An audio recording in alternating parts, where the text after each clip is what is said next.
Let's take a look at the definition of the airfoil. A body designed to provide a desired reaction force when in motion relative to the surrounding air.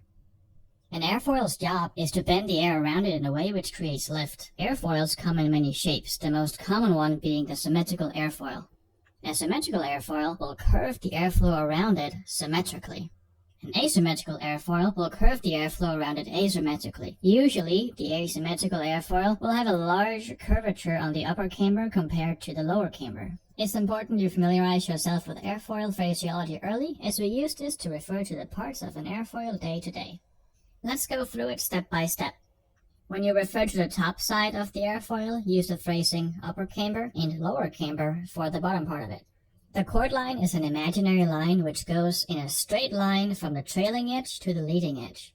It has no purpose but for the sake of defining items such as angle of attack, angle of incidence, and so on. The camber line is a line which is drawn equidistant from the lower and upper camber. Notice how the camber line is in line with the chord line? This is due to the shape of the symmetrical airfoil. If we take a look at an asymmetrical airfoil, we can clearly see the difference between the chord line and the camber line. But how lift is created? We need to be familiar with two distinct principles: Bernoulli's principle and Newton's third law of motion. Bernoulli's principle describes the relationship between internal fluid pressure and fluid velocity. The main concept is that energy can neither be created nor destroyed. Imagine a Venturi tube which has a fluid running through it. Near the point where the cross-section is reduced, the fluid will actually increase in velocity but also decrease in pressure. This is important knowledge because we use this reaction to create lift. Newton's third law of motion describes that every action has an equal and opposite reaction. Let's take a look at how an airfoil helps us make lift. This symmetrical airfoil is placed in an atmosphere with no wind. If we introduce any amount of wind, notice how the airflow will tend to move around the airfoil. This flow of steady air around the airfoil is referred to as laminar flow. At the moment, everything is working as intended, although we're still not creating any lift. To create lift, we need to change the pitch angle of the airfoil. The pitch angle is the angular difference between the chord line and the plane of rotation. What we do is rotate the airfoil slightly along its span. By increasing the pitch angle, we also increase the angle of attack.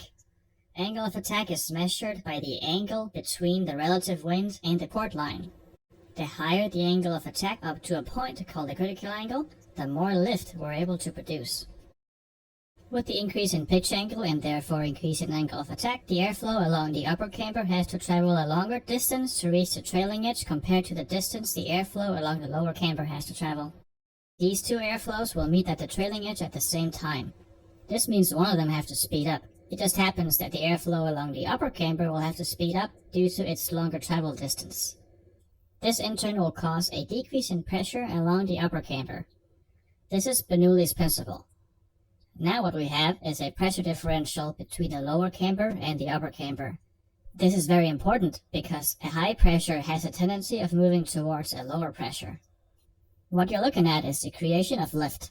By simply redirecting the airflow along an airfoil, we've successfully made lift. After the airflow has run along the camber, it will be dumped downwards by the trailing edge. This downwards force will have an equal and opposite reaction in the opposite direction.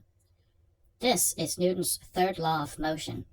With this knowledge in hand, we're now able to define lift. Lift is the result of a pressure differential, Bernoulli's theory, and downward deflection of air created by the passage of air over an airfoil, Newton's third law. Lastly, I want to talk about the lift formula. It looks complicated, but as pilots, we don't actually use it to calculate anything. All we need it for is to understand the variables which affect the lift component. Lift equals coefficient of lift times half times rho times velocity squared times surface area. If any of these variables are increased or decreased, the production of lift will change accordingly. The coefficient of lift can be regarded to as the angle of attack. Half is a constant. Rho refers to the density of the air, which will change with the atmosphere of the day. Velocity squared refers to airspeed. And surface area refers to the total area of the main rotor blades.